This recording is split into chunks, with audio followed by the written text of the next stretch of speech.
بسم اللہ الرحمن الرحیم۔ محترم ناظرین، ایک عورت حضرت علی رضی اللہ تعالیٰ عنہ کی خدمت میں حاضر ہوئی اور آ کر کہنے لگی، اے علی رضی اللہ تعالیٰ عنہ، آپ شیر خدا ہیں۔ رسول اللہ صلی اللہ علیہ وسلم نے آپ کو علم کا دروازہ قرار دیا ہے۔ میں آج آپ کی خدمت میں ایک سوال لے کر آئی ہوں، آپ مجھے اس کا جواب دیجئے، کیونکہ مجھے اس سوال کا جواب بڑی شدت سے درکار ہے۔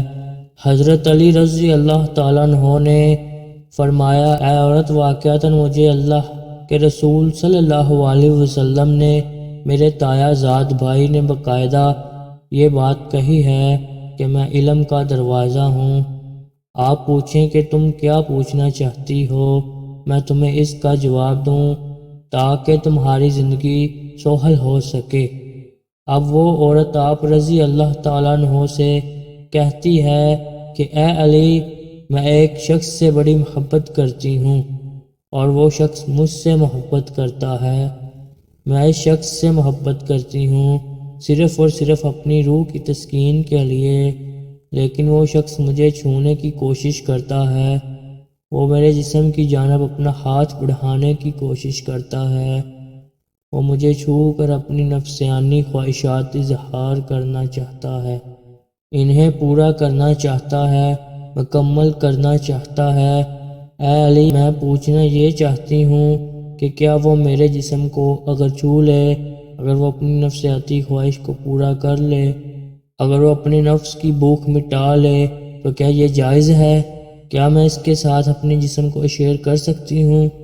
کیا ہم دونوں آپس میں معاشرت کر سکتے ہیں بغیر شادی کے؟ جب حضرت علی رضی اللہ تعالیٰ عنہ سے یہ پوچھا گیا تو حضرت علی رضی اللہ تعالیٰ عنہ نے فرمایا، اے عورت، محبت تو وہ ہوتی ہے جس محبت کے اندر انسان دوسرے انسان کی عزت کرے۔ ادب پہلا قرینہ ہے محبت کے قرینوں میں کہ اگر کوئی کسی سے محبت کرتا ہے تو سب سے پہلے اس کی عزت کرتا ہے۔ اگر وہ شخص تمہاری واقعتاً عزت کرے تو اس کا مطلب یہ ہے کہ وہ تم سے سچی محبت کرتا ہے، لیکن وہ تمہارے جسم کو چھونا چاہتا ہے اور تم سے اپنی جسمانی اور تمہاری جسمانی خواہشات کو پورا کرنا چاہتا ہے۔ اس کا مطلب یہ ہوا کہ یہ خالصاً مفادات کا رشتہ ہے جس میں محبت کا دور دور تک کوئی نام و نشان موجود نہیں ہے۔ لہٰذا اگر تمہیں یہ لگتا ہے کہ یہ محبت ہے تو تم غلط ہو، یہ محبت نہیں ہے، بلکہ یہ تو سراسر اپنی ہوس کو مٹانے کا ایک طریقہ کار ہے۔ محترم ناظرین، اصل محبت کا تعلق انسان کی زندگی کے اس لمحے سے ہوتا ہے جس لمحے میں اسے یہ احساس ہو جائے کہ کوئی شخص مجھ سے پیار کرتا ہے، اور اس چیز کو سوچتے ہوئے اس کا دل اور دماغ روشن ہو جائے اور وہ مزید یہ کسی چیز کی دنیا سے توقع نہ کرتا ہو، کیونکہ وہ چاہے اور جانے کہ بھائی میں زندگی میں جو چیز چاہتا تھا وہ مجھے مکمل طور پر دستیاب ہو چکی ہے اور اب میری زندگی انتہائی سہل اور آسان ہو گئی ہے۔ اب آپ کو آج کی اس ویڈیو میں زنا کے بارے میں بھی بتایا جائے گا کہ اس کے بارے میں اسلامی ارشادات ہیں کیا۔ شادی سے پہلے اگر بیوی نے زنا کیا ہو اور اس کے شوہر کو شادی کے بعد اپنی بیوی کے زنا کے بارے میں معلوم ہو جائے تو وہ شوہر کو کیا کرنا چاہیے؟ ناظرین، سوال کے سیکشن میں ہم لوگ منتقل کر رہے ہیں۔ اس کا فتویٰ وہ کچھ یوں بیان کیا جاتا ہے کہ ایک آدمی نے بازاری عورت سے شادی کی ہے۔ شادی سے پہلے وہ مرد اس عورت سے ناجائز تعلقات قائم کرتا رہا ہے اور اب انہوں نے شادی کر لی۔ قاری صاحب کہتے ہیں کہ جسے زنا کیا جائے اس سے نکاح نہیں ہو سکتا۔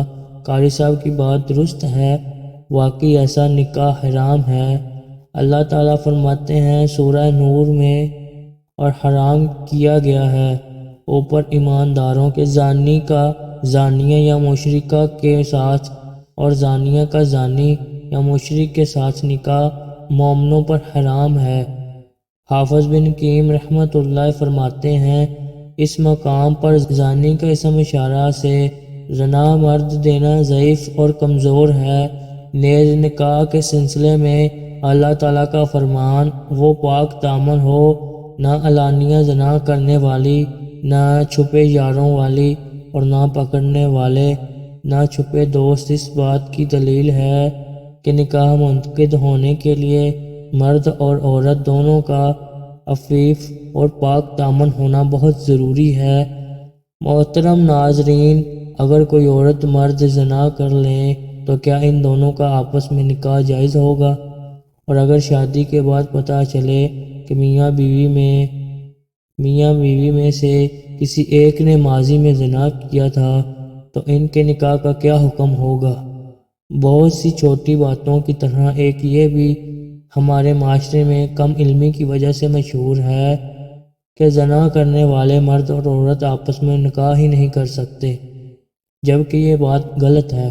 بلا شبہ یہ ایک غلیظ ترین گناہ عظیم ہے، مگر ان کو نکاح سے روکنا درست نہیں، بلکہ میں سمجھتا ہوں کہ اگر کسی سے یہ جرم ہو جاتا ہے تو ان کو آپس میں نکاح ہی کرنا چاہیے تاکہ ان کے معاملات آپس میں ہی رہیں، اور ان کا نکاح بالکل جائز ہے اور ہو سکتا ہے، مگر شرط یہ ہے کہ وہ نکاح سے پہلے سچے دل سے توبہ کر لیں۔ تفصیل کچھ اس طرح سے ہے: زانیہ عورت یا زانی مرد کا نکاح اس وقت تک صحیح نہیں جب تک وہ توبہ نہ کر لے، اور اگر عورت یا مرد توبہ نہیں کرتا تو ان کا نکاح صحیح نہیں ہوگا۔ یہ اشارہ عقد نکاح کی طرف ہے، یعنی یہ جانتے ہوئے کہ فلاں عورت بدکار اور غیر تائب ہے، اس سے نکاح کرنا مومن مردوں کے لیے حرام ہے۔ اسی طرح اپنی پاک دامن بیٹی کو کسی بدکار شخص کے نکاح میں دینا جو تائب نہ ہو مومنوں کے لیے حرام ہے۔ گندی عورتیں گندے مردوں کے لیے ہیں اور گندے مرد گندی عورتوں کے لیے ہیں، اور پاک عورتیں پاک مردوں کے لیے ہیں اور پاک مرد پاک عورتوں کے لیے ہیں۔